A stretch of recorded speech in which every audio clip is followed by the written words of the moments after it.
Oke, assalamualaikum warahmatullahi wabarakatuh. Kembali lagi bertemu dengan saya di mata kuliah pengantar pajak ya.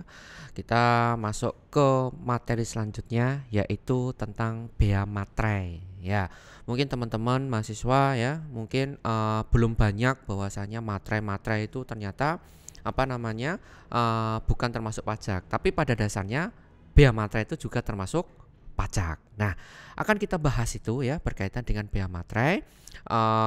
Yang pertama akan kita bahas berkaitan dengan dasar hukumnya terlebih dahulu. Oke, untuk dasar hukumnya, kenapa kok dikatakan sebagai bea materai itu adalah pajak? Oke, yang pertama adalah Undang-Undang Nomor 13 Tahun 1985. Itu yang pertama. Kemudian ada lagi peraturan pemerintah nomor 24 tahun 2000. Terus kemudian ada keputusan Menteri Keuangan nomor 476 garing KMK.03 garing 2002 tentang permateraian. Kemudian peraturan Menteri Keuangan nomor 65 garing PMK.03 tahun 2014 tentang bentuk, ukuran, warna benda materai. Kemudian yang terakhir peraturan Menteri Keuangan nomor 70 garing PMK.03 garing 2014 tentang tata cara permateraian kemudian. Oh iya, perlu saya jelaskan dulu bahwasanya per 2021 nanti kita ada perubahan materai ya. Selama ini kita menggunakan materai yang 3.000 sama 6.000. Oke.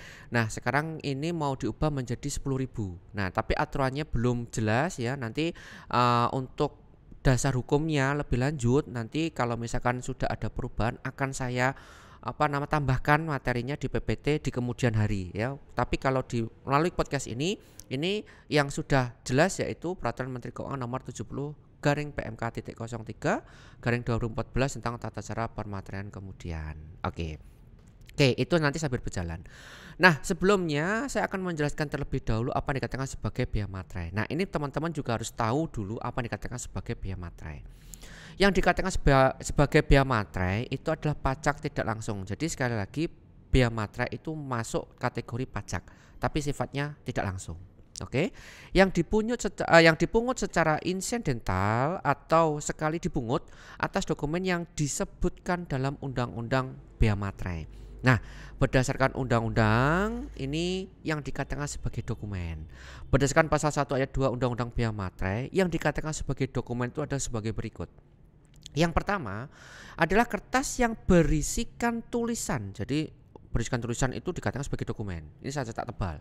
Tetapi apakah semua kertas yang berisikan tulisan itu juga dikatakan sebagai dokumen? Tidak. Ya, tapi ada kelanjutannya. Kertas yang berisikan tulisan yang mengandung arti dan maksud tentang perbuatan, keadaan, atau kenyataan bagi seseorang dan atau pihak-pihak yang berkepentingan. Nah, itu baru dikatakan sebagai dokumen. Contohnya dikatakan di sini surat.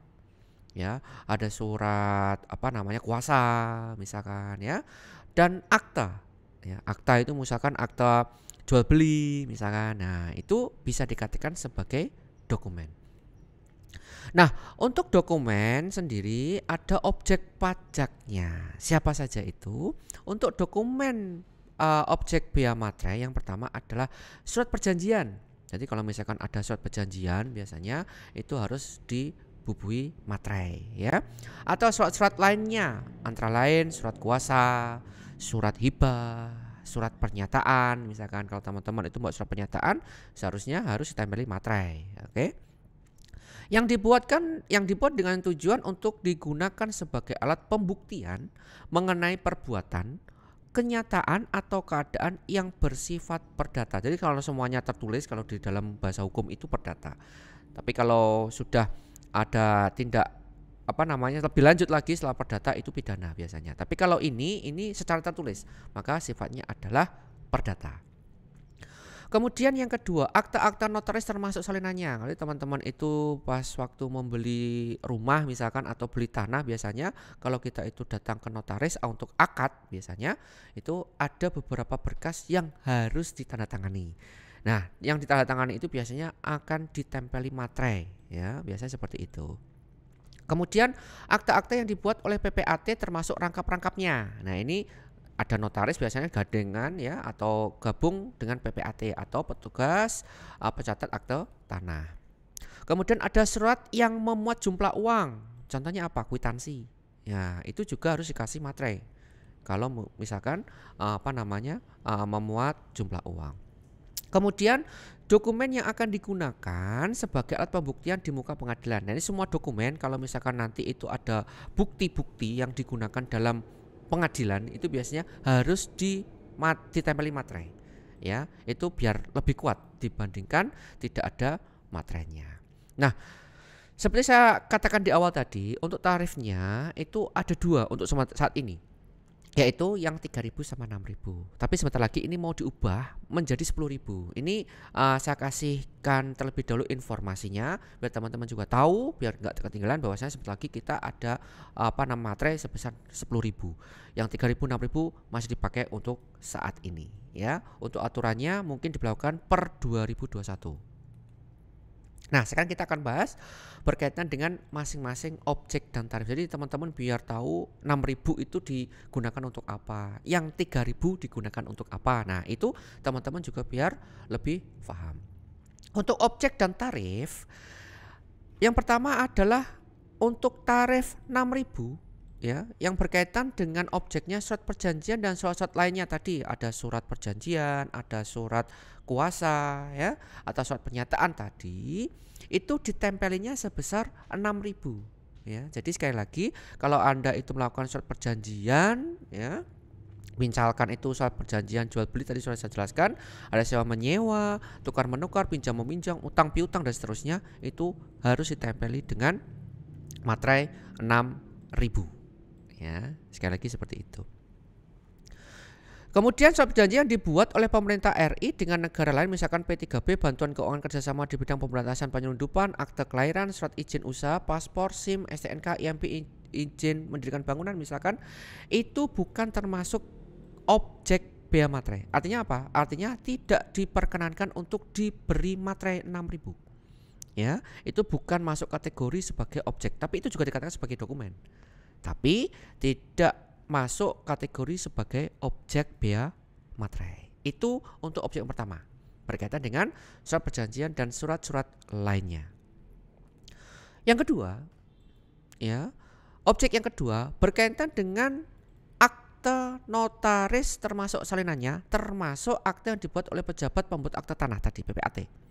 Nah, kalau misalkan ada salinan-salinan tersebut, apabila kita itu berkaitan dengan akta notaris atau akta yang dibuat oleh PPAT, maka tarif yang digunakan sebesar 6.000 ya. Jadi sekali lagi, untuk objek pajaknya untuk akta notaris termasuk PPAT itu tarif pajaknya sebesar 6.000. Oke. Yang ketiga, yaitu berkaitan dengan objek pajak yang menggunakan sejumlah uang ya. Surat yang memuat jumlah uang itu ada 3 kategori ya. Yang pertama adalah yang menyebutkan penerimaan uang, misalkan kwitansi ya, kwitansi pembayaran dan seterusnya itu. Kemudian yang menyatakan pembukuan uang dan atau penyimpanan uang dalam rekening di bank yang dikatakan sebagai nota kredit. Misalnya kalau kita itu surat perjanjian ya, biasanya kalau mau kita buka rekening itu biasanya kita suruh tanda tangan di surat pernyataan pembukuan uang gitu ya, pada saat kita buka rekening itu ada materai 6.000-nya. Kemudian yang berisikan pemberitahuan saldo rekening di bank itu juga harus, atau rekening koran biasanya itu juga sebenarnya harus dikasih materai 6.000. Nah, kategorinya gimana? Apakah semuanya 6.000? Jawabannya tidak kalau kita memuat sejumlah uang. Yang pertama di sini, apabila dia itu nominalnya itu 0 sampai 250.000. Jadi kalau misalkan nilai nominalnya itu dalam kwitansi itu 0 sampai 250.000, itu tidak boleh diberi atau tidak perlu dikenakan bea materai. Ya, 0 sampai 250.000. Kemudian yang mempunyai harga nominal lebih dari 250.000 sampai dengan 1 juta. Jadi antara 250.000 misalkan, lebih ya, bukan sama dengan ya. Kalau sama dengan tidak perlu, tapi lebih dari 250.000 sampai 1 juta, maka materai yang digunakan adalah 3.000. Kemudian yang mempunyai harga nominalnya lebih dari 1 juta, di atas 1 juta, maka materai yang digunakan sebesar 6.000. Nah, itu teman-teman juga harus memahami ini ya, berkaitan dengan surat yang memuat jumlah uang. Oke. Kemudian yang keempat yaitu objek dan tarif untuk cek.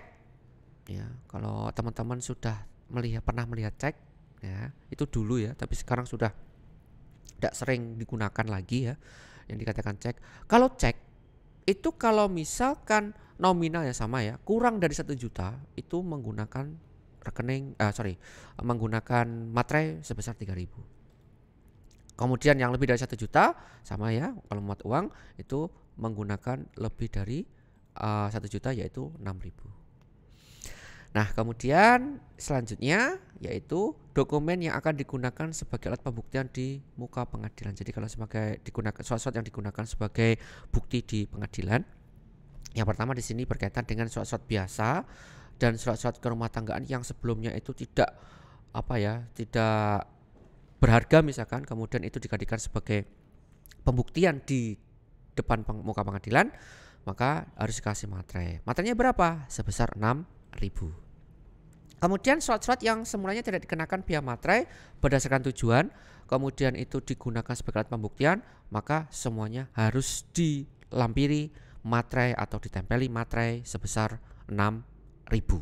Nah, itu beberapa objek dan tarif berkaitan dengan bea materai. Tapi teman-teman juga harus mengetahui yang masuk kategori yang bukan termasuk objek bea materai. Apa saja itu? Yang pertama adalah dokumen yang berupa surat penyimpanan barang pertama. Oke. Yang kedua, surat angkutan penumpang dan barang, bukti untuk pengiriman dan penerimaan barang. Oke. Surat pengiriman barang untuk dijual atas tanggungan pengirim. Nah, itu bukan masuk kategori sebagai objek pajak bea materai. Kemudian segala bentuk ijazah SD, SMP, SMA, S1, S2, S3 semuanya tidak boleh dikasih materai. Tanda terima gaji, kemudian pensiun, misalnya slip gaji ya, pensiun, uang tunjangan atau pembayaran lainnya yang ada kaitannya dengan hubungan kerja serta surat-surat yang diserahkan untuk mendapatkan pembayaran itu tidak perlu dikasih materai. Kemudian tanda bukti penerimaan uang negara dari kas negara, kas pemerintah daerah dan bank itu juga bukan termasuk sebagai objek bea materai. Nah, teman-teman juga harus mengetahui bahwasanya bea materai itu juga ada masa kadaluarsanya ya. Jadi bukan berarti kalau materai itu sudah ditempel kemudian seumur hidup memiliki kekuatan hukum, tidak. Tapi sekali lagi bea materai itu memiliki masa kadaluarsa. Berdasarkan pasal 12 Undang-Undang Bea Materai disebutkan di sini kewajiban pemenuhan bea materai dan denda administrasi yang terutang menurut undang-undang ini memiliki masa kadaluarsa setelah lampau waktu 5 tahun, maksimum 5 tahun. Jadi kalau misalkan kalau ada MOU perjanjian apapun itu biasanya maksimum 5 tahun dan dikasih materai. Itu mempunyai kekuatan hukum. Setelah itu tidak. Karena apa? Memiliki kekuatan hukumnya itu selama 5 tahun. Terhitung sejak tanggal dokumen dibuat.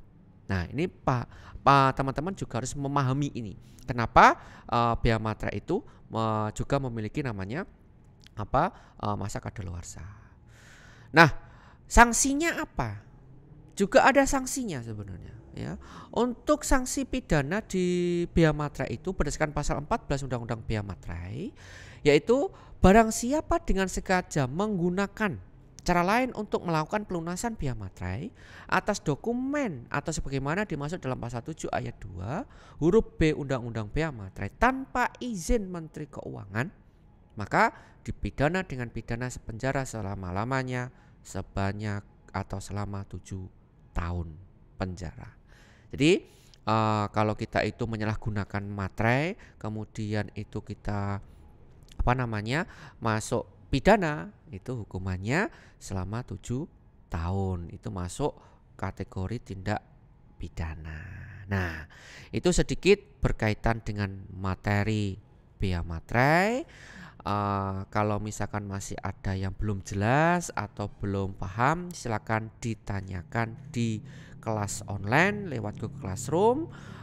Apabila masih belum paham juga, silakan nanti kita bahas di kemudian hari. Terima kasih atas perhatiannya. Kurang lebihnya saya mohon maaf. Saya akhiri, bila taufiq wal hidayah. Wassalamualaikum warahmatullahi wabarakatuh.